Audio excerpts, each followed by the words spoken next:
Well, good afternoon, everyone. Thank you all so much for joining us. This is another installment of a virtual webinar offered by the Howard County Office of Human Rights and Equity. We are so grateful that you guys have chosen to spend your afternoon, maybe even your lunch with us. My name is Claudia Allen, and I'm the Community Outreach Supervisor here in the Howard County Office of Human Rights and Equity. And I am just so excited to present two ladies, two friends of mine, and a state representative office that I believe each and every one of you should know about. Before we get into that, for those of you who may not know, the Howard County Office of Human Rights and Equity is an entity of Howard County government that seeks to eradicate discrimination, increase equal opportunity, and protect and promote the human rights of those who live, work, play, and worship here in Howard County. And so if you or anyone that you know experiences discrimination, whether that be in race or gender, sexual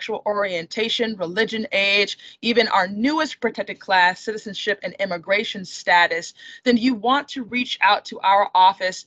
You can do that on our website at www.howardcountymd.gov. Or you can reach out to us via email at ohre@howardcountymd.gov. So www.howardcountymd.gov or ohre@howardcountymd.gov. And I'll be sure to put those in the chat for all of you.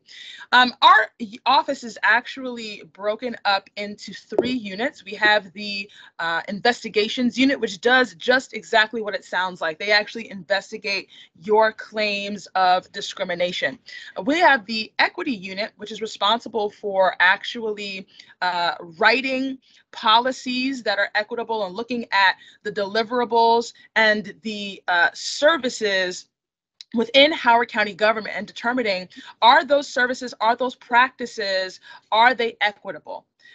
If they are not, then what are the trainings? What are the policies that need to be given, whether that be to Howard County employees or residents, to ensure that those who are experiencing Howard County government are experiencing it in an equitable way? And then, of course, you have the community outreach unit, and we are responsible for doing a lot of the trainings, a lot of the presentations, cultural events that go out to many of you Howard County residents. So we also plan so many different virtual things, whether we're talking about interviews or different kind of content. We're constantly trying to build that. So if you are joining us, we want to make sure that you are following us on social media at HOCO OHRE on Instagram, Facebook, of all the content that we have coming out. So this is a webinar that we are doing in partnership with the Maryland Commission on Civil Rights, and I'm so grateful to be able to do this partnership with Dr. Kara Hunt, who is the Director of Outreach and Education for the MCCR, and I'll provide you a more in-depth introduction to her in a moment. And then I'm also excited to have Dr. LeTeri McFadden, who is going to co-facilitate this webinar with her. All right. And so I'm just really excited. I see all of you are coming on. All of you are excited. Dr. LeTeri McFadden is a Baltimore native. She attended Bowie State University, where she earned her Bachelor of Science degree in Child and Adolescent Studies, an interdisciplinary program. Towson University, she earned her Master of Science degree in Human Resources Development and a post-bachelor certification in Management and Leadership Development. Finally, she attended Capella University, where she earned a Doctor of Philosophy degree in Organization and Management with a specialization in Human Resource Management. Her research focused on the general perspective of work-life balance and wellness in the nonprofit sector. Professionally, Dr. McFadden has been a program manager for a nonprofit, a senior benefits specialist, a leave management subject matter expert, and an adjunct professor. Dr. McFadden is currently involved in various community initiatives, including serving as a board member for several nonprofit organizations: Presley Ridge of Maryland, Baltimore County African American Cultural Festival, and the Be Org. In addition, Dr. McFadden is a life member of Sigma Gamma Rho Sorority Incorporated, and in 2021, the National Urban League Congressional Advocacy Program, and she co-authored a chapter titled Legacy of Good Trouble, The Next Frontier for Voting Rights, in the book entitled The Dark Side of Reform, exploring the impact of public policy on racial equity. So we're so excited to have Dr. McFadden. And as I said, Dr. Kara Hunt, who is the Director for Outreach and Education, she actually began her undergraduate work at Bowie State University and ultimately completed her studies at the University of Maryland, Baltimore County, where she earned a Bachelor of Arts degree in Africana Studies, as well as a Bachelor of Science degree in Environmental Science. She continued her research at The Ohio State University, culminating in a Master's of Arts degree in African American and African Studies, to include a graduate certificate in Women's Studies. And Kara earned a doctorate from the University of California, Irvine's School of Humanities program in Culture and Theory, where her research centered on philosophy, critical race theory, and communication. Currently, Kara has more than 14 years of work experience in the areas of civil rights and diversity research, teaching, advocacy, and management. Kara served as a research and teaching associate at the Ohio State University, as well as the University of California, Irvine. After completing her degree programs, Kara served as a lecturer in the Department of Philosophy at Avila University, and she was then awarded a postdoctoral fellowship at her alma mater, the University of Maryland, Baltimore County. At the close of her fellowship, Kara sought out opportunities to apply her knowledge and skill set to serve the community that initiated her comprehension and understanding of social justice and marginalization. She first worked in the areas of disability rights advocacy, aging populations in long-term care, and then ultimately began her work with civil rights investigation enforcement in her current role at the Maryland Commission on Civil Rights. And so, like I said, I am so grateful to have these two ladies. And at this time, I am going to transfer over the mic to them, and they will share with you what is this virtual webinar, The Shadow Pandemic, Gender Inequity in the Wake of COVID-19. Thank you so much, Claudia. Listen, I felt as you were speaking, I was like, ooh, are they talking about me? Like, oh my gosh, like I felt, oh my God, won't he do it? Like we did a lot out here. So thank you so much. And I want to say thank you not only to Claudia Allen, but also to the entire office there at Howard County for inviting us, as well as Yolanda Sanye. We are just incredibly grateful for the opportunity to partner with you all. We are the state agency responsible for Maryland's anti-discrimination laws, and we encourage you to come to us to file complaints or access our education and outreach programs, but also to work directly with Howard. So we are, again, incredibly grateful. So without, you've already heard a ton about me, so I won't go on and on, but I am the Director of Education and Outreach with the Maryland Commission on Civil Rights. And with me is Dr. LeTeri McFadden. And I will open the floor for her to say, hey. Okay, hello. I must say, I was listening. I was like, I'm kind of impressed with them too. Those some impressive doctors right there. Hey. So, I definitely appreciate the introduction, Claudia. And, I'm partnering with the Director of Education and Outreach through a HUD grant to do this presentation. So I'm just really excited to be here. Yes. So I can go and get started for me. Yes, and Gary, you can go ahead and start moving those slides so that we can get into the nitty gritty. Okay. So this presentation is technically a 2-hour interactive presentation. So we're going to present for about 45 minutes to an hour, give or take, and then we'll leave space for questions and answers. Some of the topics that we will talk about is the history of inequality and gender stereotypes, underscoring with women's access to credit and employment, the exacerbation of instances of domestic violence against women and girls, the disproportionate impacts of the pandemic on women of color, as well as low-wage workers, and the vulnerability of women with children and housing insecurities and harassment during the pandemic. Next slide, please. So our first part, which is where I will present, is talking about the SHE session. Next slide, please. So the SHE session was a term that was coined by C. Nicole Madison, who is the president and CEO of the DC think tank, Institute for Women Policy and Research. And just a fun fact is she is, if I'm not mistaken, the youngest, but I will say for point of clarity, one of the youngest individuals who runs a facility that is within that industry. So the She Session is an economic downturn where jobs and income losses are affecting women more than men. So statistically, women are losing more income or access to income than men, specifically during this time of the pandemic.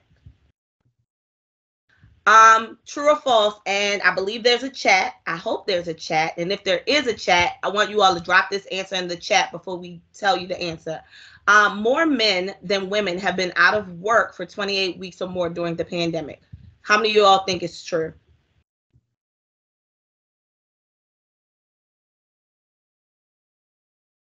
Tell what you're saying. But hope y'all are answering. Maybe Can you? Yeah, they're answering. Do you see the chat button, LeTeri? Oh, no. It should be next to people. Next to people. No, I don't see it. No. No. Okay. So what are they saying, Claudia? Help me out. Listen, Marla Moore says false. Kathy says false. Elisa Moore says false. I said true. Policy came in and said false. I remember for at least 1 month, 100% leaving the workforce in the pandemic were women. Okay. Silvana says false. Renee says false. T says false. So it looks like everyone's saying false but me. Let's hit them with the answer. It is false. Yes, more men than women have been out of work for 28 weeks or more during the pandemic is absolutely false. More women than men have actually been out of work. Next slide, please. So the She Session, what does it mean? It means for the first time in U.S. history, more women have lost jobs than men, and women of color have been disproportionately impacted as they make up a large portion of food, services, and hospitality industries. So we all understand how when the pandemic hit us, a lot of restaurants had to shut down before they, pivoted to like online delivery and things like that. And a lot of hospitality services were shut down. Substantially more women have been out of work for more than 28 weeks, making it harder for them to re-enter the workforce, because the longer you are out of the workforce, the harder it is to get rehired. And, this is due to a number of factors of things that were impacted throughout the pandemic, such as childcare. Next slide, please. So the She Session by numbers. So in December 2020, men gained 16,000 jobs nationally, while women lost 156,000 jobs. So during that same time period, so pretty much all of the net loss of jobs during the early stages of the pandemic were women. And so in January in 2020, another 250,000 women left jobs. And again, that is due to a number of factors: childcare, elder care, a number of different reasons that women had to leave the workforce, because statistically they are the primary caregivers. And then in the US, women accounted for 53.6% of the overall net job losses since the beginning of the pandemic, with Black and Latina women facing even higher unemployment rates. 2/3 of women in Maryland are the sole primary or co-breadwinners for their families. So you can understand how this also impacts families financially when they are either the sole provider or the co-provider of a family, and they're losing jobs at such a drastic rate. Next slide. So some of the consequences of the She Session, meaning women disproportionately leaving jobs and losing jobs in the workforce, are of course housing insecurities, because as I previously mentioned, there are a number of women who are the sole providers for their families. And if you do not have financial income, it creates a housing insecurity. It creates health inequities because they are unable to afford certain levels of health care. Loss of seniority when re-entering the workforce. Many women, when they have to leave the workforce, they come back in at a lower level because they have not put in the years as their male counterparts have been able to, because they have not had to be the caregivers or leave the job due to giving birth, and a number of other things. Higher tolerance for harassment within the workplace. The workplace becomes very male saturated, which means there are less advocates for women to understand and to eliminate workplace harassment. Gaps in leadership and leading to fewer women in the future being in leadership because they have that lack of seniority. They do not have the same ability to get to those certain leadership levels that their male counterparts have. And then food insecurities. And this goes back again to the loss of jobs, meaning the loss of income. Next slide, please. Okay, I have another true false. Now, Claudia, you're going to get this one right? I think so. All right. So women make up the majority of frontline workers. What do y'all think? Let us know in the chat.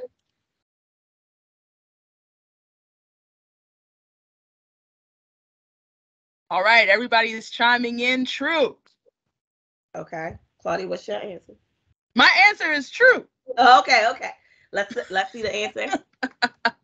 True, that is correct. Most women make up the majority of frontline workers. Many of them, when you think about it, when you go to the grocery store, most of your cashiers are women. A lot of nurses and nursing assistants and things typically are women. So yes, most frontline workers, or the majority of frontline workers, are women. Next slide, please.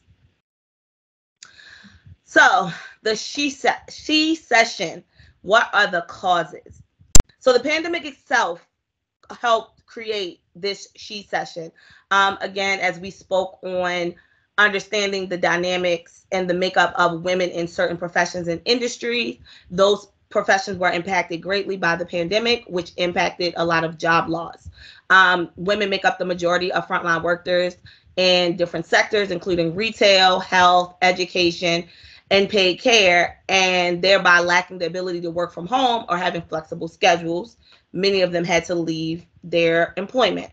Women are also disproportionately represented in food and hospitality industries. And so with a record number of business closures, a record number of them lost their jobs.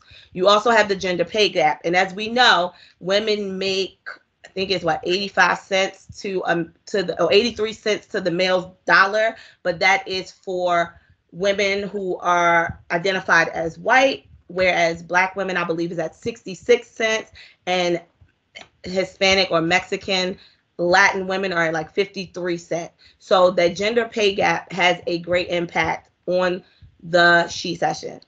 And then even in sectors with more flexibility, as I previously mentioned, women are generally the primary caregivers. So if a family member gets sick, if a school is closed and there needs to be care for the child, if there's an elder family member that needs care, then women are generally the ones who have to step back from their careers in order to make sure this care is provided for the family.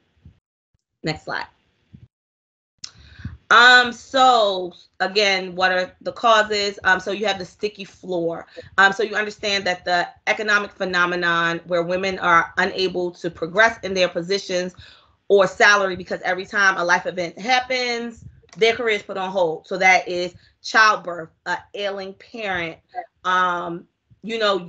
say you have a spouse who has a specific career that causes them to move, you're required to move along with them. So a lot of things impact the decisions and how the trajectory of a woman's career goes. In the leaky pipeline, women enter the workforce at the same rate as men, but their careers progress, of course, at a different number for reasons I've previously mentioned, specifically those caregiver needs that are based specifically on women. So what are some practical solutions? So definitely equal pay audits. Ultimately, we should not have a gender pay gap, like equal pay for equal work, right? Those are the laws. Those things are not happening just yet everywhere, but they are working on it, I think. Telework policies are very great because it allows women to still have their careers, still be able to work, but still be able to give that care to the family in that role. Flexible work hours, understanding that 9 to 5 is no longer the standard, even though that is what is traditional, it can no longer be the standard. I mean, you have school hours, you have different spaces in life where people need that level of as it is termed, work-life balance. So organizations need to be more flexible in that. Investing in mental health and self-care. Many organizations do already offer employee assistance programs, but it would be great for them to offer different employee incentives that focuses on self-care and mental health so that people are able to manage work and life. Childcare reimbursements, sometimes offering some type of financial incentive to help with childcare so that working mothers can still come to work and know that their child is safe, or sometimes having an on-site facility where the child can be there while you're at work. Definitely sick leave and family leave programs. And so with these, many states are starting to come out with sick and family leave programs. I know Maryland has currently put one on the books that they are working through, and I believe it'll be in play sometime in 2025. But definitely we don't have a federal sick or family leave program, so each state is kind of coming up with their own, but it would be definitely great if organizations just created programs that are supportive of their workforce. And then reasonable accommodation and understanding that people have different situations and experiences, and accommodating those can be beneficial to your employee population, specifically your women population, who also have to be caregivers. Next slide, please. So this is just an example of understanding that we have to start to give grace across the board. So I'm not sure if you all remember the BBC dad, he was on presenting and his kids were like playing in the background and everybody was like, oh, wow, you know, that's so great. You know, he's watching the kids while working. But in the reverse, can you go to the next slide, please? A woman was fired because her children kept disrupting her work call. So it's like we need to understand that we need to give grace on both sides, understanding that if you are a caregiver, you know, we are in the keyword unprecedented times. And so it is very important to understand that sometimes we can't control the background noises. And if any of you have toddlers or young children or even older children, they have needs and you cannot ignore their needs, especially if you are at home with them. So, you know, it's just one of those things where everybody needs to be considerate and give grace. Next slide, please. So this next slide is a video presented by the Washington Journal, I believe. And it's just speaking on how the pandemic has impacted women. So you can go ahead and roll that video. Emma is a Latina hairdresser. As stay-at-home orders went into effect and large parts of the economy shut down, she is among the tens of millions of workers who have lost their jobs in just a couple of months. A closer look at data show how that economic pain is distributed among Americans. And it turns out that job losses during the pandemic have fallen disproportionately on people like Emma. Here's how gender, occupation, and race data can help us understand record unemployment numbers. It's actually unique to this unemployment crisis that women have been the hardest hit. In previous recessions, women tended to fare better than men. Men held the dominant share of jobs in sectors like manufacturing and construction, which typically bear the brunt of an economic downturn. During the 2009 financial crisis, unemployment among men reached 11.1%, compared to a peak of 9% for women. This period also marked the first time in U.S. history that women outnumbered men in the workforce, since many of them had occupations in sectors that were more resilient during a recession, like education or healthcare. Economists say many married women who hadn't been employed also joined the workforce to replace or supplement their partner's lost income. By 2019, women outnumbered men in the U.S. paid workforce for the second time in history. Growth in service sector professions actually allowed women to overtake men as the dominant share of all non-farm payrolls that occurred, at the end of last year.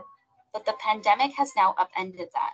Women account for about 77% of workers in occupations that require close personal contact and can't easily be done remotely, which is, a lot of those jobs have been hit by the social distancing measures. And so those are jobs in food preparation, healthcare support, and personal service, for instance.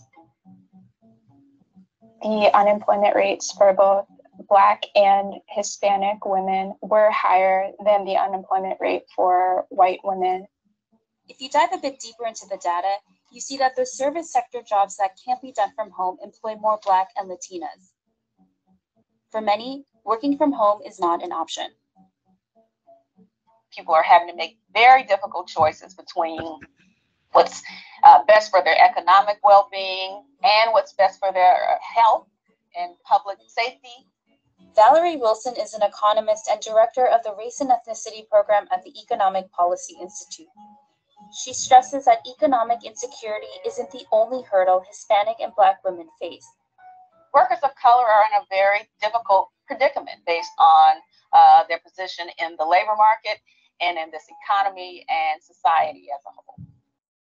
Data show that women tend to spend more time than men with household responsibilities and childcare, making job searches much harder. On top of that, most Black and Latinas who work in low-paid jobs are also the sole or primary breadwinners in their households, according to a women's rights group.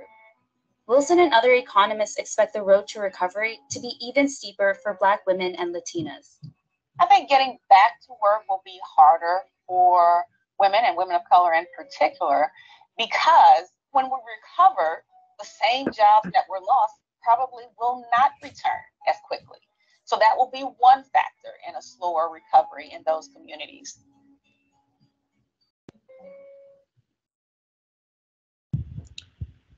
Next slide. So now I'm going to hand it over to Dr. Kara Hunt, and she's going to wow you with some statistics and facts. And listen, y'all, she ain't wrong. So I'm up to bat. Hopefully, I'm about to knock it out the park. So we are going to move into some super exciting stuff about the impact of COVID-19 with regard to sexual harassment and housing. So how is sexual harassment and housing defined? There are two central theories.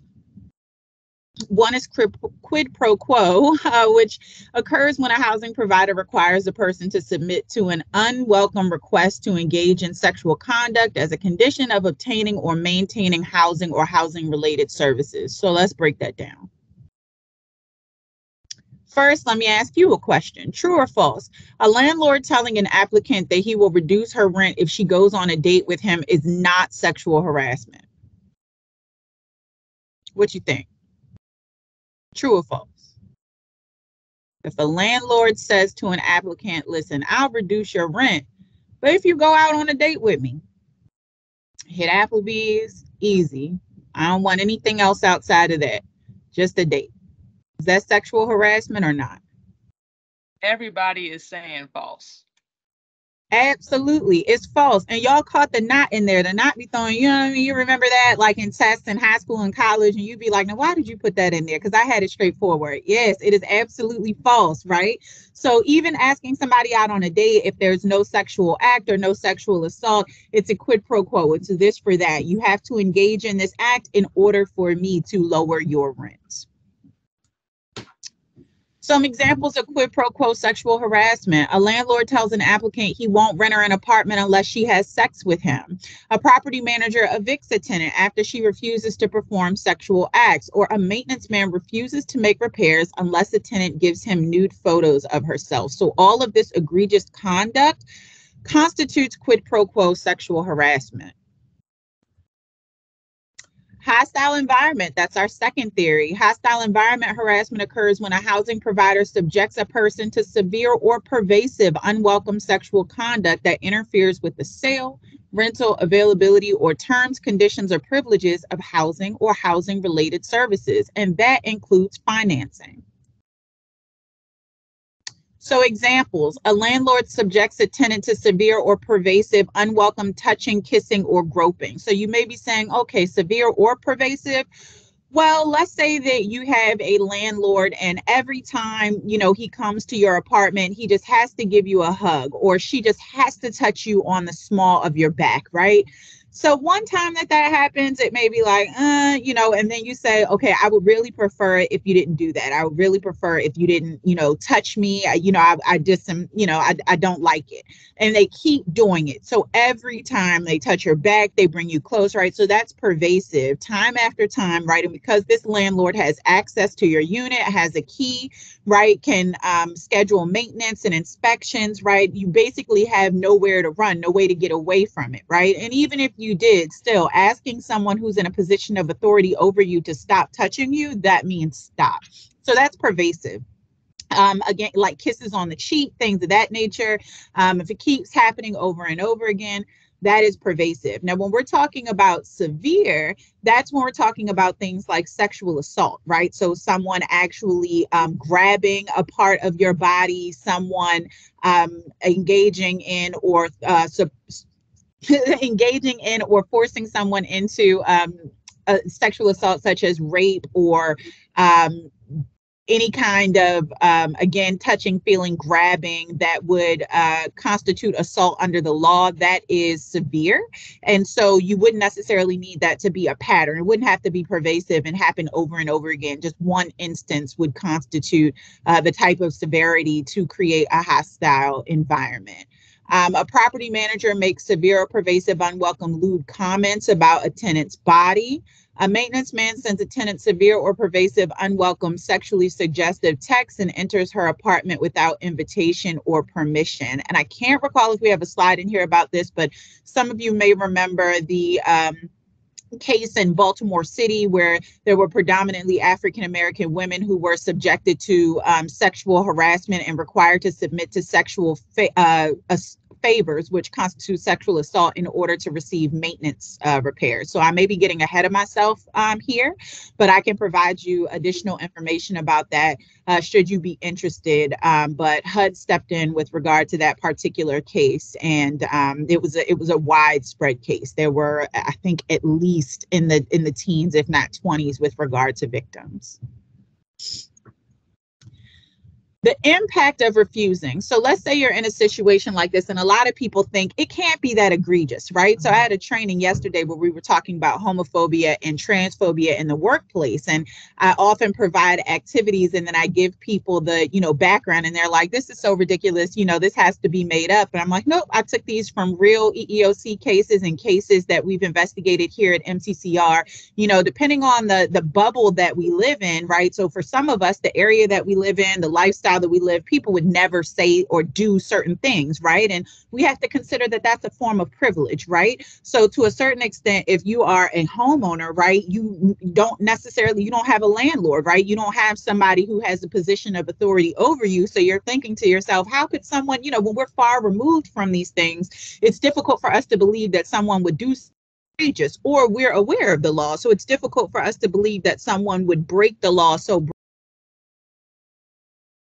that said, there are situations in which individuals who, especially now, if you think about it, the costs to purchase a home have risen, interest rates have risen. There's a housing shortage. So this has locked a lot of people out of or blocked them from being able to purchase a home. And at the same time, rental prices are rising, right? And so in some circumstances, it costs just as much, if not more, to rent as it would to purchase a home. So, and we'll talk about the wealth gap later, and, how there are certain disparities with regard to people being able to qualify to purchase a home. But that said, again, you're in a precarious situation, because if you can't find a place to rent, or you're concerned about, the price of rent going up or potential recession, you're more likely to submit to illegal conduct on the part of a landlord. So turning down the landlord's advances or demands for sex can and has led to eviction, a negative rental record if evicted, or if you have to break the lease to move away from the harassment. So you think, okay, well, I'm going to move to another apartment. When people say, well, why wouldn't you just move out? Why wouldn't you just move away? Well, outside of the financial restrictions, when you move to another apartment, you need what? References, right? They're going to look into your rental history. And so if your landlord takes a retaliatory action against you, let's say that they take eviction proceedings, or let's say that they file something in court, it could take so long to have that heard or adjudicated. And in the meantime, you have this stain on your record, right? And then also, if you need a reference from the landlord and you won't give the new landlord that past landlord's contact information, they're looking like, this is kind of sketchy. What's going on, right? If the landlord sends you into collections, your credit could potentially drop in the meantime. So these are all things that you're going to consider in terms of whether or not you want to bring forth the charge of discrimination, or you want to speak up and speak out with regard to being subjected to harassment. And then also a general lack of support from the police due to it's your word against the landlord, right? And so we here at MCCR and then across the board, across the nation, we've heard stories about folks feeling like, they can't actually report anything to law enforcement because they feel like, unless it's very egregious, unless they're alleging like sexual assault, and then even then it may not be taken seriously. So we do know, though, that there are certain law enforcement entities that are taking steps in order to ameliorate and fix that. But however, in the meantime, and what history shows us is that sexual harassment complaints can be dismissed by many law enforcement agencies. All right, so I've got a scenario. Michaela is good friends with her landlord, Timothy. Timothy's wife, who co-owns the property, begins to ask Michaela invasive questions about her reasons for being so friendly, suggesting that Michaela is trying to seduce Timothy and should cover up more. Michaela vehemently denies these allegations. Later that week, Michaela submits a request for a window repair because the poor seal allows cold air in. She returns to her apartment and finds a note from the maintenance man stating that if she is cold, she should cover up more. Could this be sexual harassment?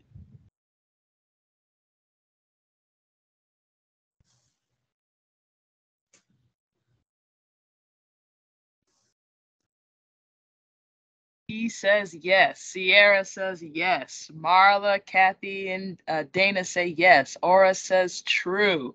I'm saying yes. Renee says yes. This sounds very much so sexual harassment. Yes, right. And so the thing about it there, that you guys are absolutely right. And with regard to this, sometimes, people will say, well, wait a minute, because Michaela is the wife, right? But still, she is acting on behalf of and is associated with Timothy.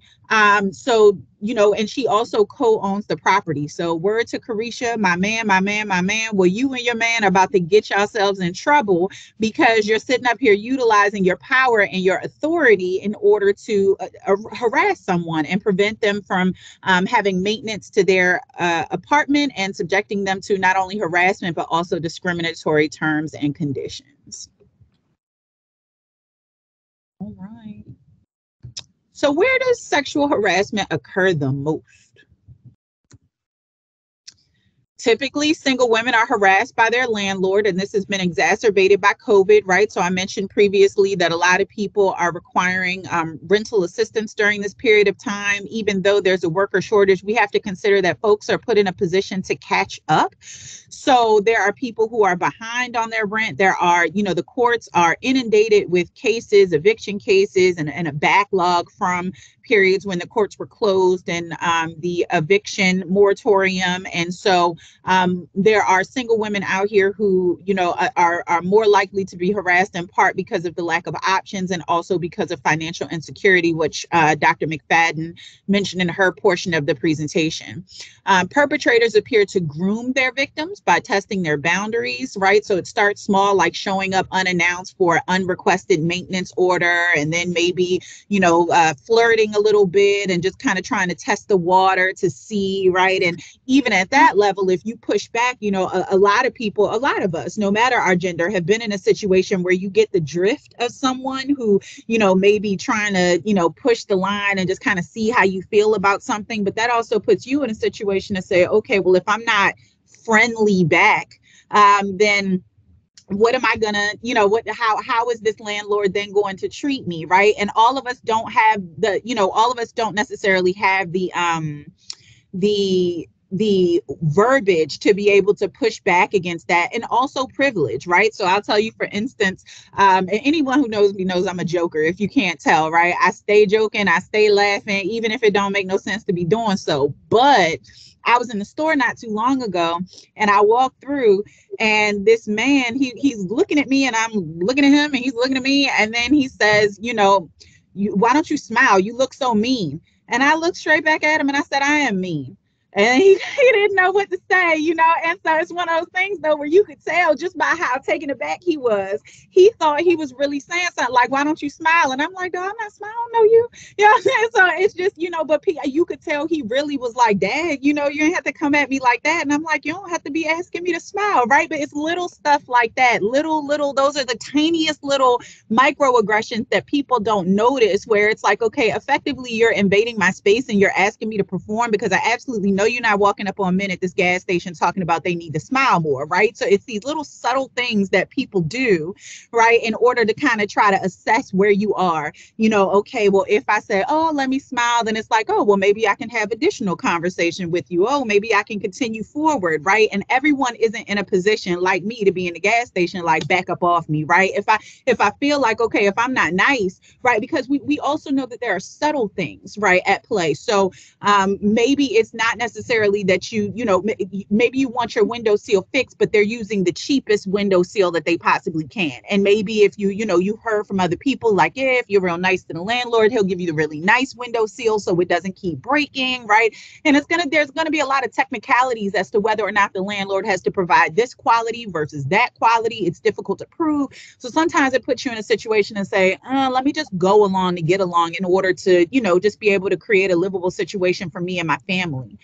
Begin gauging, that's to say gauging the tenant's vulnerability, trying to isolate them. So if you know the tenant has children, right, making little comments or saying things, right? So you might try to be, you know, they may be being overly nice to the kids, or they may start suggesting, like, you know, that you know, you being evicted could have an impact, like, where are your kids going to go, what are you going to do, asking personal questions about relationships and family, like, you know, where are those kids' dad, you know, things of that nature, where it's like, you know. And then creating rules for female tenants only, like forbidding male visitors with the threat of eviction if the rule is broken.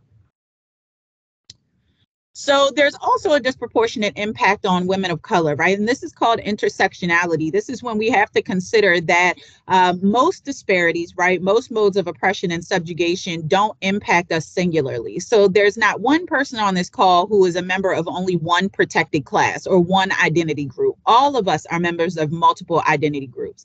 We all have a gender identity, we all have a sex, we all have a race, we all have a national origin, and we all can be treated differently because of those identity groups, right? So we can look at the ways in which women are impacted by the she session, but we also have to look at the way that women who are racialized are impacted in a different way. So 76% of white households are homeowners, according to the U.S. Census Bureau, right? So 76% of individuals who are seeking shelter or domiciles in the United States are homeowners. With regard to people of color, though, as of the data in 2018, that's 58.3% of Black households were renters, right? So that's in contrast. So if we look at that first statistic, that means that 24% of white households are renters or non-homeowners. That's double for Black households, nearly double for Latino households, right? Higher, 40.5% of Asian households, right? And then there's that 27.8% of white households. So let's bridge the gap, the connection there. So we just talked about the fact that if you're a renter, you're more likely to be subjected to sexual harassment, right? Because you have a landlord, and there are these systems of power and individuals who govern your ability to access housing, right? Well, now we look at this and we see that if you're Black, then if you're twice as likely to rent, you're at least twice as likely to be subjected to sexual harassment in housing, right? And to face housing insecurity, right? So that's going to be the same thing for Latino households as well as Asian households, right? The more individuals who rent, by statistics, right? Statistically, the more likely you are to be potentially subjected to sexual harassment. So true or false? In the last 20 years, Black home ownership has increased to a level of nearly equal to that of white home ownership. And that should be easy for y'all. We just talked about this. So hopefully y'all listening to me. Holla if you hear me.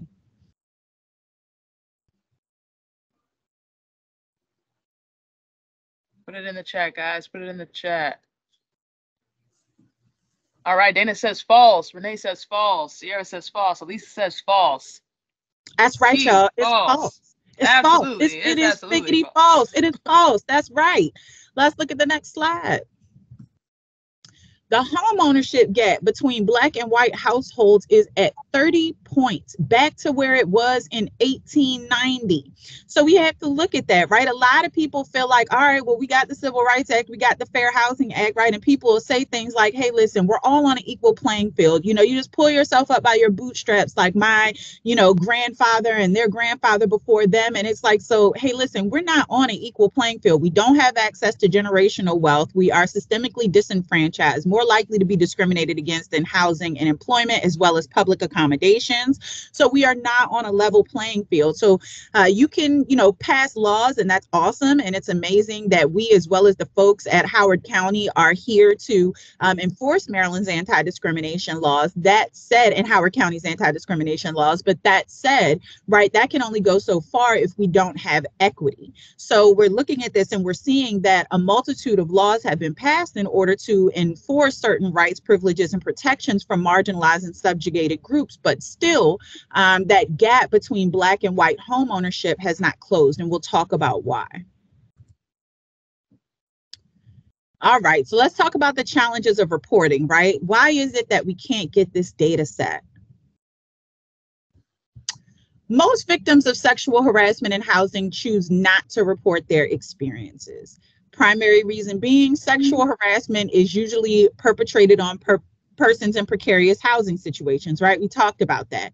The affordable housing crisis limits the opportunities of people at low and moderate income levels, making them vulnerable to sexual predators.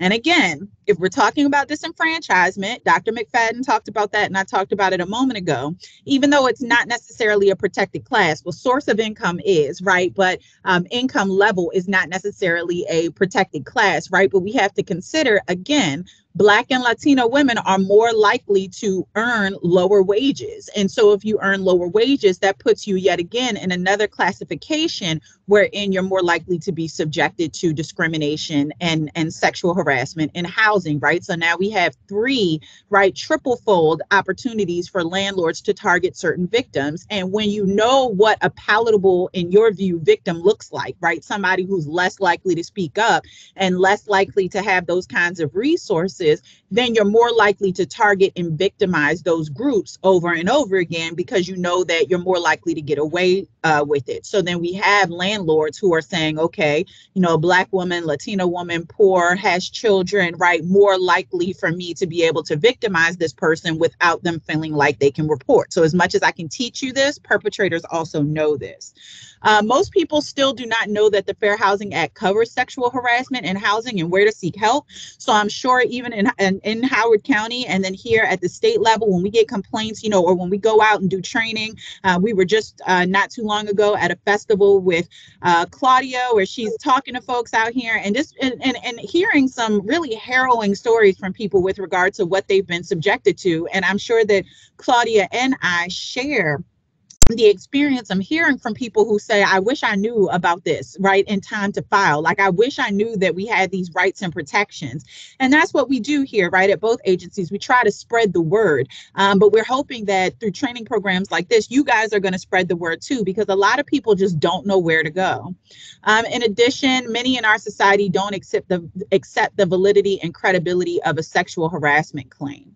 So I can tell you time and again, right, and that's the importance of the Me Too movement. People have spoken up about harassment, and to this day, even individuals who have been convicted, right? Even if we're talking about like Bill Cosby or R. Kelly, right? Even if we're talking about individuals who have been indicted, right? Like Weinstein, still people will say things like, I don't know, didn't they deserve it? Why would you be in somebody's apartment at 8 or 9 o'clock at night? Like, what part of this is your responsibility? Or how is he supposed to know? Them girls look grown, right? I mean, you'll hear people say stuff like that and you'll be thinking that's gross. You know what I mean? Like, that's disgusting, or those girls wanted to get a job. They wanted to be actresses, right? And so, when you hear things like that, it makes you feel like, all right, I don't even want to go through what it's going to take for me to speak up to my family and friends or law enforcement harassment because I know what that looks like, right? These people are complete strangers. People don't even know the facts, and they're already trying this in the court of public opinion, despite the fact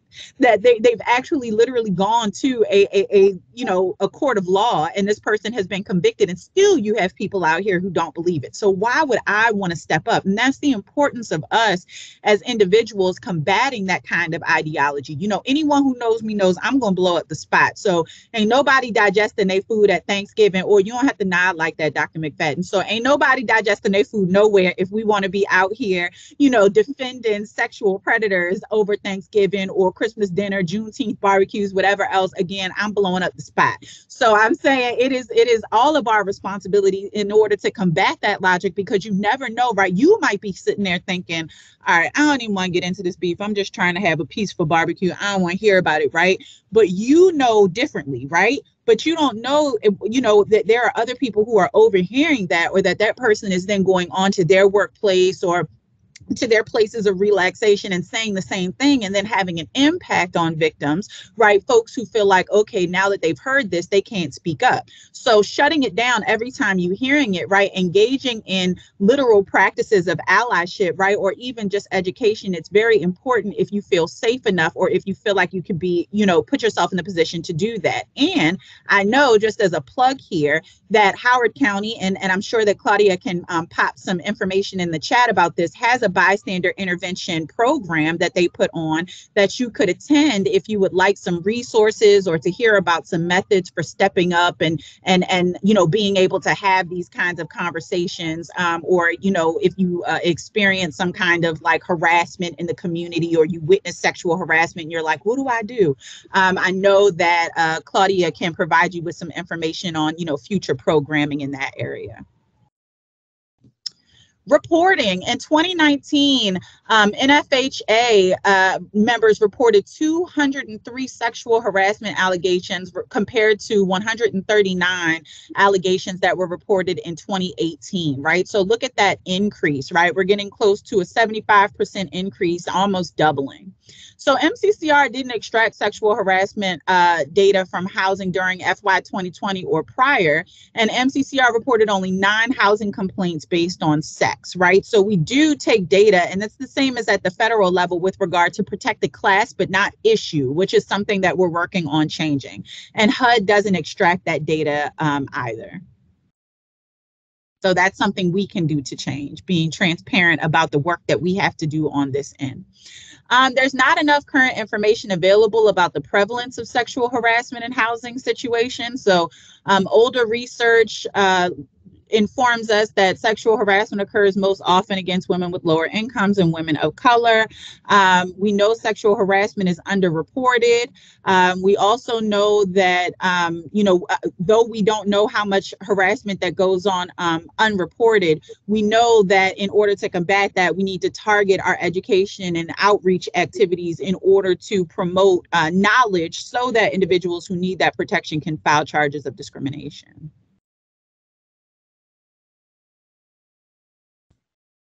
All right, so we're going to move into systemic discrimination. Let me pause here, Claudia. Any questions in the chat or anything I need to address? I can't see the chat function either, so I hate to be putting you to work here. That's so crazy. No problem. It doesn't matter at all. I see no questions, but you guys, if you guys have any questions right now, just drop them in the chat. Kathy dropped the word re-victimization while you were talking. Yes, that's so great. Absolutely. And tell us more in the chat if you want to. I love a cooperative learning opportunity. I love learning from folks during these presentations. So whatever it is you're thinking, please do feel free to drop it in the chat. And let's say that you have something that you want to say and you're like, I don't know, you can private message Claudia, I'm sure, you know, and if, you know, so that Claudia can read the information without actually having to state your name. If you're like, I've always been curious about this, but I don't want everybody to know I'm curious about it. That's the cool thing about virtual programming. Absolutely. All right, let's keep rocking and rolling.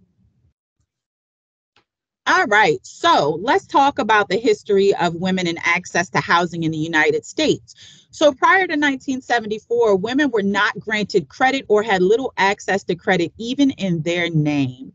Barriers to employment and sexual harassment were rampant and commonplace. So a lot of folks don't know, like we accept things sort of as commonplace at this point. So like a 5-day work week, and now people, especially now that we're teleworking more often, which I love, by the way, people will say, where did this 40-hour work week come from anyway? That's entirely too much. Nobody have time for this. When we gonna get to a 3 or 4 day work week? Like, don't bother me on Friday, right? And I understand completely, me, you, here, right? But folks should know that the Fair Labor Standards Act actually created that 40-hour work week. So prior to them, there was no limit on work, which meant there was no opportunity for overtime pay. So there was no line between when you were working regular hours and when you had worked sufficient hours for the week such that, or for the day, such that your employer would owe you overtime. So the Fair Labor Standards Act created the right to a minimum wage, as well as time and a half overtime pay when people work 40 hours a week.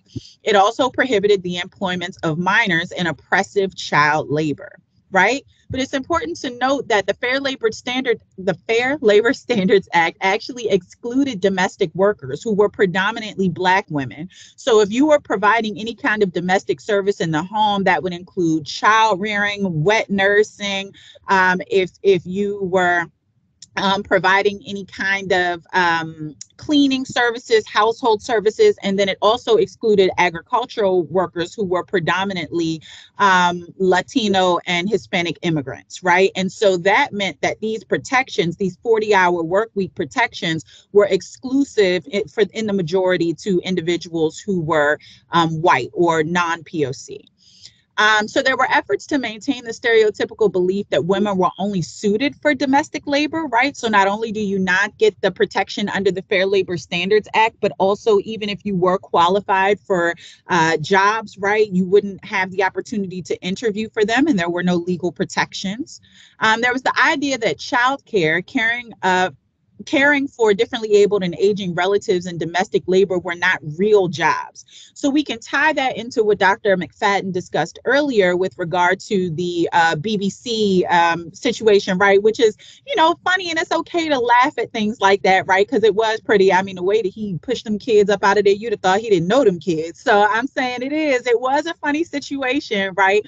But still, we have to consider that during this period of time, because the Fair Labor Standards Act didn't provide protections for individuals in domestic positions, that even to this day, we don't consider child rearing and child care to be actual jobs, right? So child care providers are some of the lowest paid workers across the nation. And then also this expectation that mothers are supposed to care for children without any form of remuneration. So I remember at the top of the pandemic, I'm doing the best that I can, getting the desks and stuff from Target. We in short supply. I'm trying to get my child, a little area in the house to do his schoolwork. It wasn't really working. He was everywhere anyway. But look, we did the best that we could, right?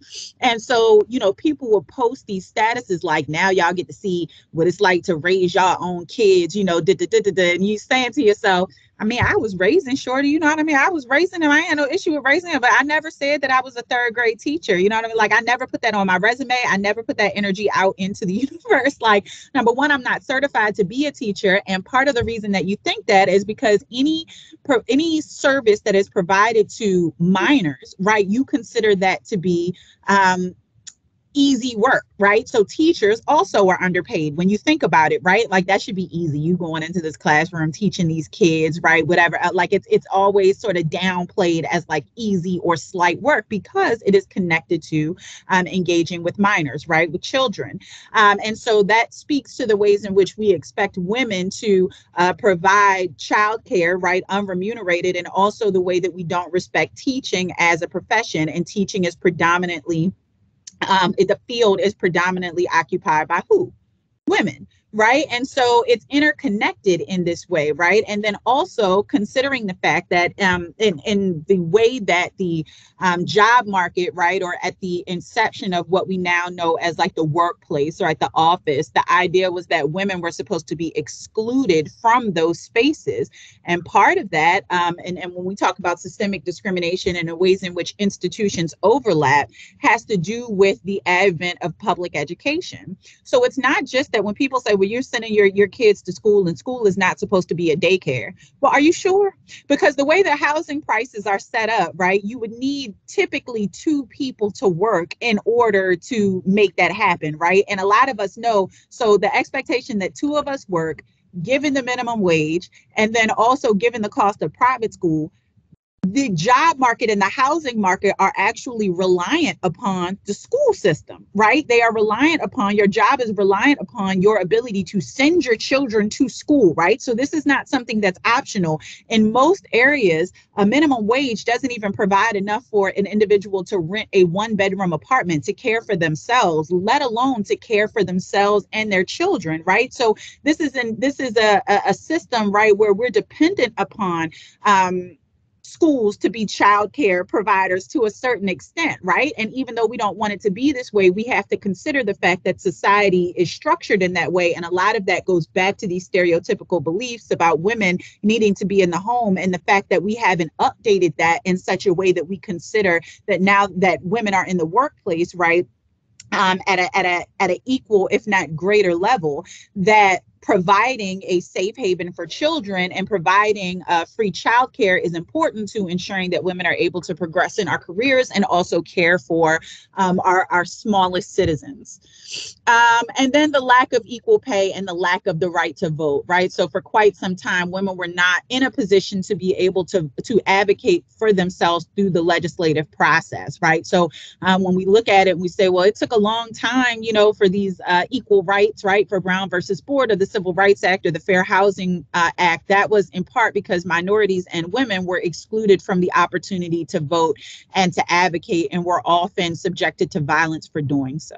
The Equal Credit Opportunity Act, once we get out, there we go. It granted women the right to obtain credit cards separate from their husbands. The law barred lender discrimination based on race, sex, age, nationality, or marital status. But prior to the law's passage, women could be denied access to their own credit cards by issuers or needed permission to access said cards by their husbands. So imagine that. You go get yourself an American Express card and you try to check out at the grocery store, and the clerk could say, "Where's your man? Because we're not going to be able to just give you these groceries by yourself," right? Crazy. Next. Yup. All right. So recent studies have shown that applicants of color are more likely to be denied credit or receive worse terms than a white borrower. So we're back to intersectionality, right? Considering the ways in which this is twofold or threefold for Black women and Latino women. The National Fair Housing Alliance, which is a Washington, D.C. based nonprofit, found that 60% of the time applicants who were people of color and far more financially qualified than their white counterparts nevertheless were offered higher priced car loans, costing them an extra $2,662 each over the course of the loan.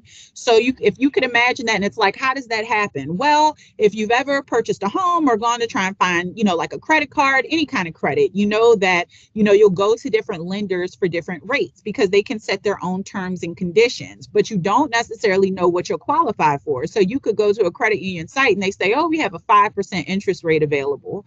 But you know that that's the best available interest rate that you have. You may get a 5, but you may get a 5.5. You may get a 6, and they can tell you, which is honest, like, hey, that changes based on, you know, the market. Rates change day to day. It typically says that on the site. But what they don't tell you is that there's an underwriter and also a team of credit assessors who will take a look at your application and decide your credit worthiness. Well, studies have shown that if you're Black, they also assess that as a point against you, right? Where they're saying, okay, if you're African American or if you're Latina or Latinx, then, you know, we're saying, hey, you know, you're more likely to default on this loan, which is not true, right? Especially given the fact that you're equally qualified. And so therefore, we're going to charge you a higher interest rate. So this long history of discrimination by the federal government and America's financial institutions has prompted a trauma-based response, right? So many folks don't know that in the post-war era, when veterans return home, and also in the post-depression era, and again, I might be getting ahead of myself here, after the Great Depression, right, the federal government, right, FDR, they're trying to figure out, all right, how do we get folks off the streets and into shelter? So they create public housing, send predominantly white families to public housing. And then after that, as public housing begins to be desegregated and diversifies, they begin to subsidize home loans in order to provide housing to mostly white families to move from public housing or to have the opportunity to own homes in the suburbs. But this was denied to Black veterans and Black folks and people of color more generally. As a matter of fact, there were restrictive deeds that prevented individuals from purchasing these homes, right? And we're going to get to that, I believe, in just a moment. But I want to point out that all of this discrimination, it's not as if it's eradicated just because of the passage of laws or because of major cases. Psychologically, folks have a trauma-based response, right, which triggers people of color, particularly African Americans, to adopt self-protective behavior, right? So it's just like PTSD, or post-traumatic stress reaction. This results in a refusal to apply for credit or attempt to access certain amenities and services, right? So psychologically, you're saying, they're probably not going to approve me for this home loan anyway, or they're probably not going to approve me for this car loan. And there's no point in me trying to apply for this credit union, right? Because either you grew up watching your parents be denied over and over again, or you know about this discriminatory activity. And so you're saying to yourself, I don't even want to go through the stress of it, right? So I'll just continue to rent because I don't want to be bothered. In terms of the current impact in housing, right, so women of color are unable to secure housing credit discrimination and also face source of income discrimination, again, because of systemic disenfranchisement, because of a lack of reparations or restorative justice. Black women are more likely to need to utilize vouchers in order to access housing similar to that which is affordable to their non-Black counterparts, right? So if we think about source of income discrimination, which is when landlords and housing providers will not accept, let's say, Section 8 vouchers or local vouchers or VA benefits or child support as a source of income, right? Then therefore, that would remove access for people who utilize those sources of funding in order to rent. Voucher holders, again, are predominantly women. So even with COVID protections, that discrimination still disproportionately impacted minorities. 9.3 million Americans benefit from housing assistance, and that is 2.1 million live in Section 8 housing, and 75% of public assistance households are female headed, right? So again, if we think about those statistics, if you consider when it was legal, right, up until recently for landlords to say, well, I don't accept Section 8 vouchers, I don't accept, if you have child support income, well, then that meant that you were basically openly discriminating against predominantly women. Legal protections at work. In 1977, the courts recognized sexual harassment in the workplace, although it wasn't defined by the EEOC until 1980.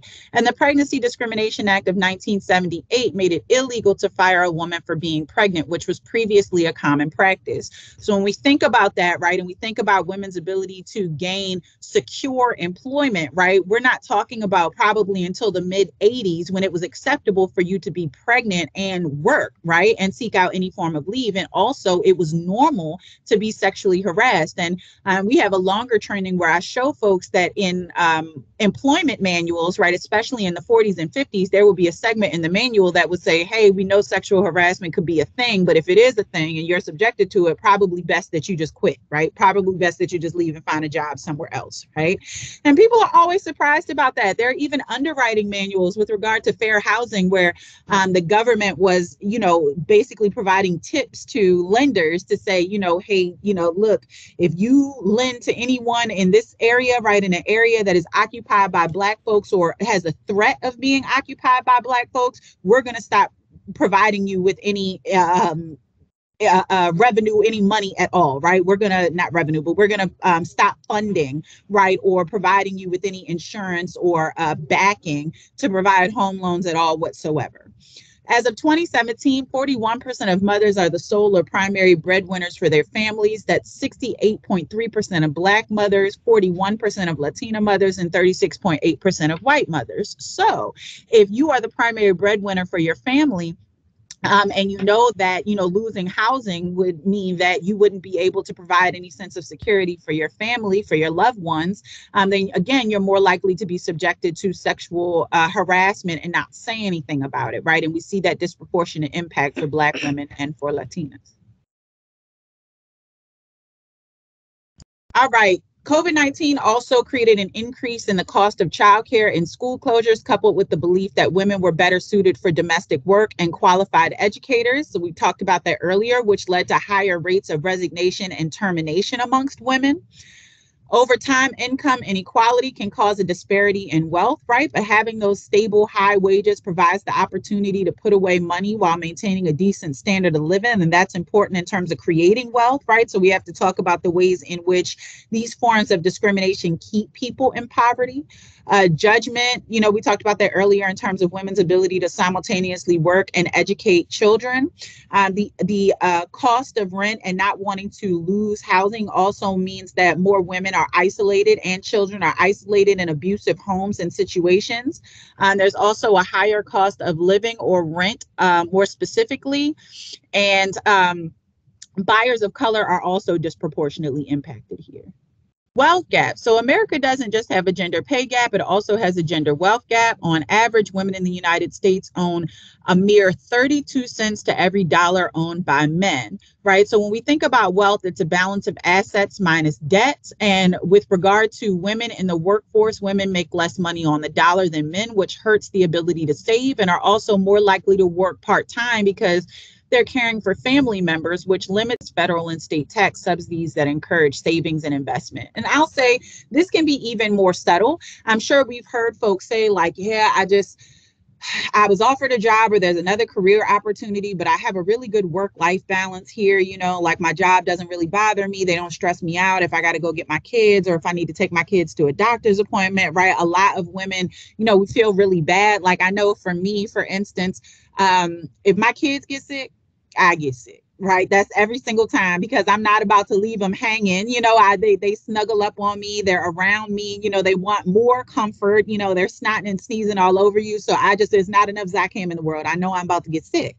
And then you got to call your job and say, well, I got to stay home because my child is sick. And then even there are guidelines, especially given COVID, for the kinds of symptoms that have to be alleviated before the child can return to school, right? So no more runny nose, no more, which is completely understandable, right? So the child may be home from school for 2 weeks. So then I have to either telework or take off work for 2 weeks, right?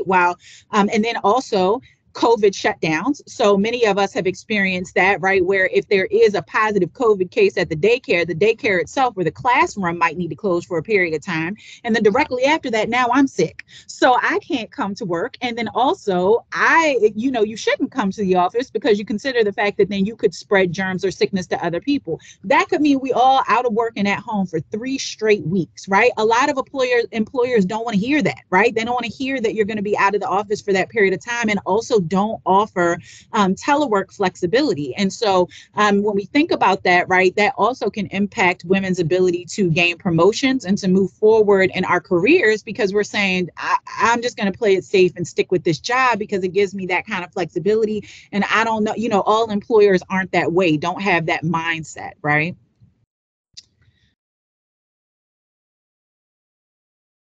Racial wealth gap. So in 2017, more than 1 in 4 Black households had a non-existent or negative net worth, right? So what's that mean? That means you might have a mortgage, you might have a car, but because you don't have any savings, right, or any additional income or revenue, you are in the negative.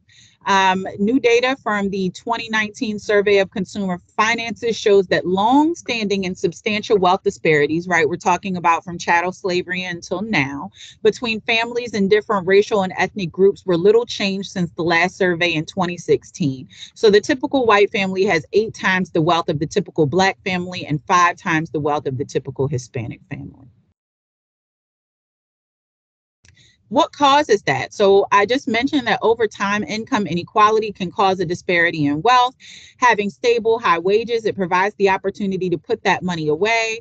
And then also members of racial and ethnic minority groups have significantly less access to housing wealth, and government policies have kept them from accessing it. So why is this important? Well, when we talk about systemic racism, we talk about covert racism as opposed to overt racism, right? So a lot of us have seen that. We look in the news, we see people being called racial slurs and fighting folks on the street. We're seeing acts of mass violence, gun violence that is racially motivated, and we're not taking anything away from that. It is harrowing, it is awful, and it is something that our nation needs to do something about. That said, right, there are also forms of covert discrimination that are long lasting and generational with regard to their impact, right? So if you're not able to accrue wealth, you're not able to provide education and security for your children, they are less likely to be able to provide that for their children, right? If you make less, if you aren't able to purchase a home in a specific neighborhood, we know that poverty, right, impoverished neighborhoods are less likely to have high quality schools, high quality amenities, access to fresh food, so on and so forth. That means comorbidities for children and for family members, which means that they're more likely to pass those illnesses, behaviors, and attitudes down to their children, right? And that's not saying like negative attitudes, but it is to say even the commonplace choices that we make every day when we say, okay, well, what am I going to have for breakfast? I'm going to, walk to the grocery store. I'm going to walk to the library. These are the kinds of, I have time to spend with my child after school for homework, right? So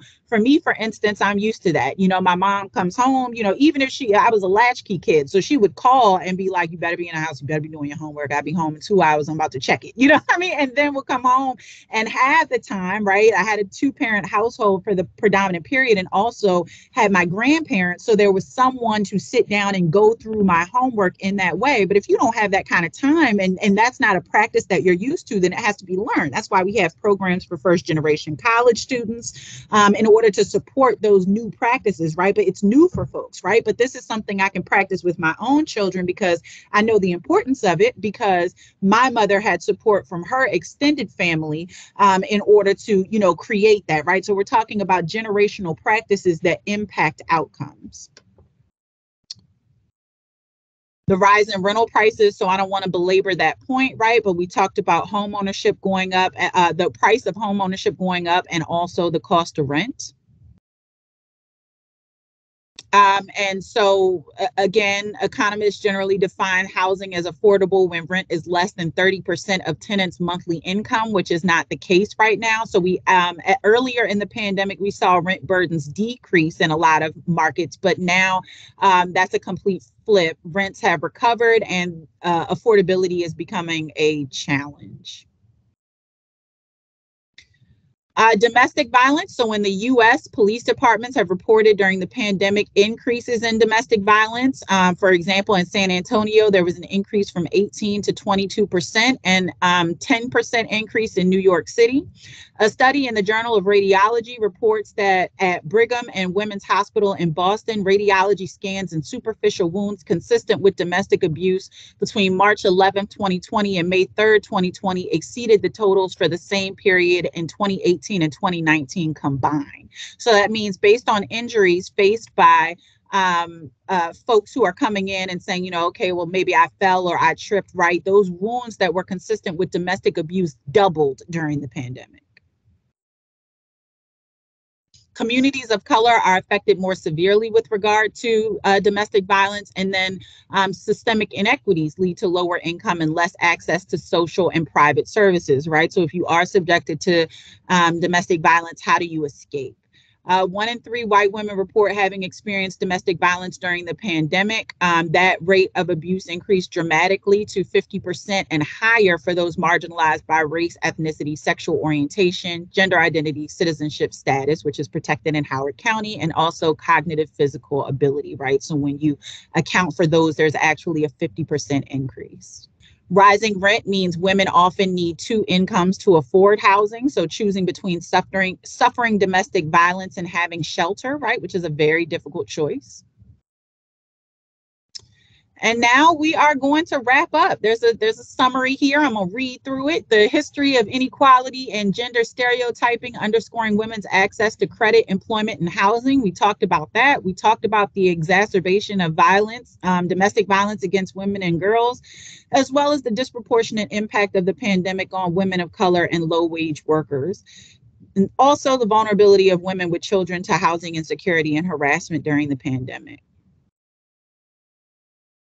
So now we have an open forum, some questions that if you guys want to pop some answers in the chat, you can, with regard to, any feedback or questions you have from any points during the presentation, and then also some of these questions so that, we can engage one another.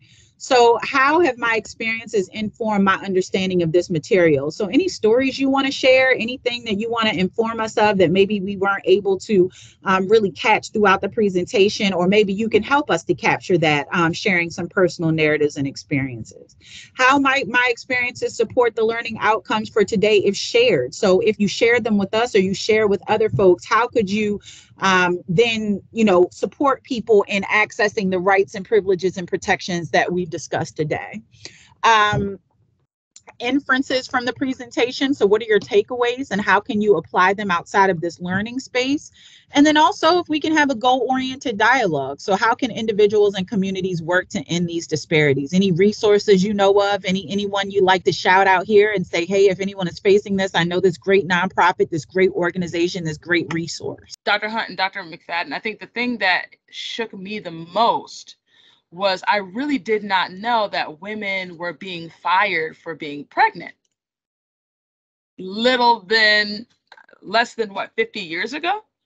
That was very mind-blowing. So to think that now that we're in this situation where we're dealing with a pandemic and women actually don't even have access because they're having to be on the front lines, they're having to work, particular kinds of jobs, not just for income, but just by way of other kinds of discrimination as well, just makes it really, really interesting.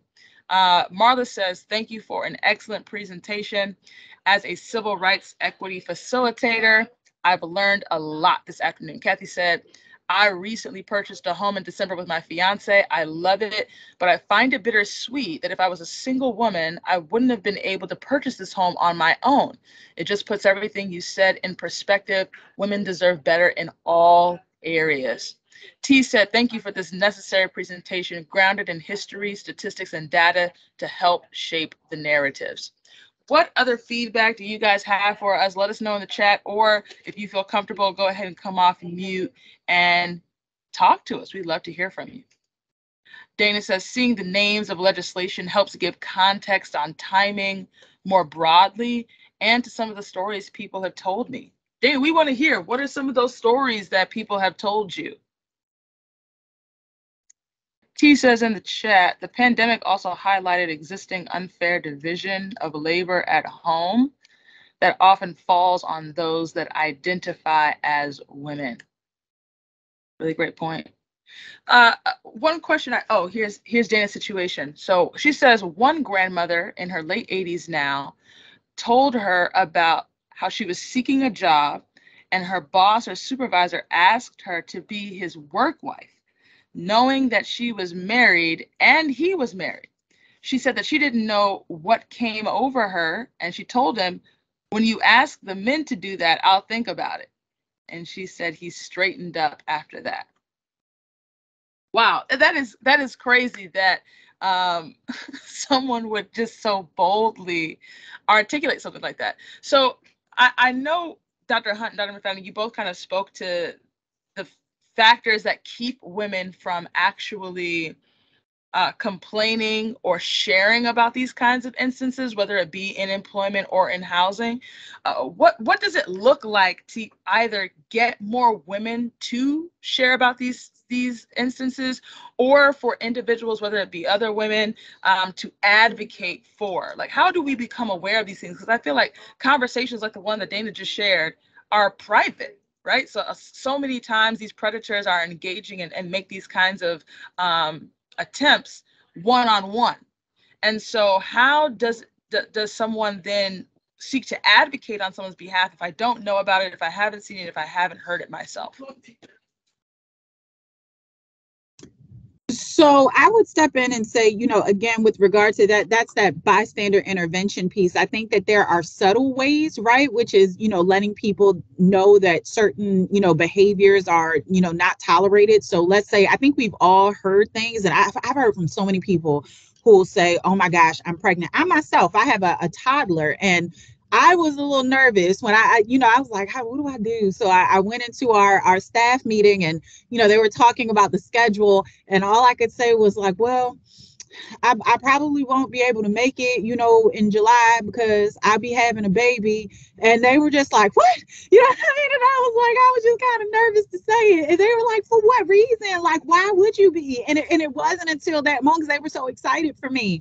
And it wasn't until that moment that I realized that I had really internalized that I really met so many women who had said, they made me feel so bad. Like, what are we going to do? And how are we going to cover you? And, you need to get all of this done. And they got me training somebody else to do my job for when I'm out, like it's my responsibility. And so I had heard that for so long, even before I was working like a 40-hour-a-week job, that I was nervous as all get out, and I work for the Commission on Civil Rights and have the most like reasonable, great colleagues, and I still was nervous, and so I think we all have that internalized fear where it's like, oh my gosh, what do I do? What do I say? So I think that saying to people, even if they make casual remarks like, and then she about to be out, got to take leave because she about to have a baby, and then she's going to take more leave and not come back to work, is being like, okay, but that's what like we want our staff, right? That's not just a part of our DEI. Right. Like we want them to be well. We hope for a safe and healthy delivery, a healthy child. And we want this child to be born into the world without additional stress, especially from their parents, co-workers. And we have to consider that this is the future generation. These are people who are going to be responsible for moving our society forward. We want them to be born into healthy, happy homes. And whatever we could do, like, this is a job. You know what I mean? Like, this is a job. We'll figure it out, like we'll figure it out. It's going to be fine, right? So even just saying those kinds of things, right? Not letting people, and sometimes you can, like when we say with pronouns, if someone misgenders someone, right? If I use they, them pronouns and someone says, well, Kara, she went to the store. And I'll say, oh, well, yeah, I saw that they went to the store, right? That subtle, and shift, right? Not making people feel like, man, then you misgender, it's like, okay, you could just subtly, so subtly saying things like, I don't know. I think it'll be cool. I'm really excited, to see them, have a safe and healthy delivery. Like, I think it'll be just subtle things where it's like, nope, I'm infusing this with all of the, Care Bear share and all of the happiness that I possibly can, because I'm not about to engage in any, negative energy towards somebody who needs to take, right, their leave, their federally protected leave, in order to care for their child. You know what I mean? So, I think hopefully that's helpful. Those are some subtle things. Dr. McFadden, you on mute. Pandemic for 3 years and I still end up on mute. But I was going to also speak to the fact that how you stated earlier that while there are laws in place, that does not stop these things from happening. So I think one of the most important things is for people to educate their teams and educate themselves on the laws. And as she spoke about, and me, of course, in my bio, spoke about me being a leave subject matter expert, the Family Medical Leave Act, which is the federal law in place that allows you to take up to 12 weeks of unpaid leave for certain medical needs. And giving birth to a child is one of those federal protected needs. And so I think it is important for organizations and people to understand, when you make these little comments, you are technically violating that law by creating a space, a hostile work environment. So, just making sure that education is in place, along with subtle changes, it will kind of help to minimize and alleviate things like that. Yeah, absolutely. And I mean, even as the both of you were talking, now I'm also thinking, okay, this is the experience that I'm having as an employee. But if there's someone on here who happens to be an employer, or someone who is in leadership or an administrator or a director of a position, and they don't have these kinds of protections or this kind of a work culture, how do you actually institute that within your organization? Can you repeat the question? one more time to make sure I process what you said. Absolutely. So let's say I'm a director, or I'm a CEO, or I'm a supervisor, manager. I am in some form of a leadership position within an organization. And I've noticed in my leadership role that there's a lack of policies that actually reflect the federal laws around these topics. But then I also noticed that there's a culture that is not conducive to the protecting of women in the workplace, whether that be with sexual harassment, whether that be, taking leave because of being pregnant, or maybe I work at a rental property, and I'm seeing some of the housing discrimination that you guys were talking about, right? Like, what does it look like for someone who is in some semblance of a leadership position to actually either enforce or institute the kinds of policies or culture in an organization that protects women, whether it be in housing or in employment? Oh, that's a loaded question. And I'll just speak from my experience. I mean, I think it is important that all leaders make sure they educate themselves. And I know I go back to education a lot, but if you don't know, how do you implement, how do you protect, and understand that you are never a one-man show. So if you're in an organization, there are likely people within that organization who should have that level of expertise in certain areas, and they are your resource. So you go to them and say, here's the scenario. What are our solutions and our options to, eliminate this level of harassment or to protect this particular class of employee? And then you also have resources out there for those who are in Howard County, like your office, Claudia, or for the whole state of Maryland, like Dr. Hunt's office, where you can go to them and say, hey, this is my scenario. As a leader, what should I do? How should I approach these situations to make sure that my employees are protected and we are creating a culture where they understand that they have rights and liberties in the pursuit of happiness, or whatever the Constitution or Declaration of Independence says? Absolutely. Well, I just want to thank the both of you again. I really appreciate your time. This has been an awesome training, just as so many have already said in the chat. And so I really am grateful to both of you, Dr. McFadden and Dr. Hunt.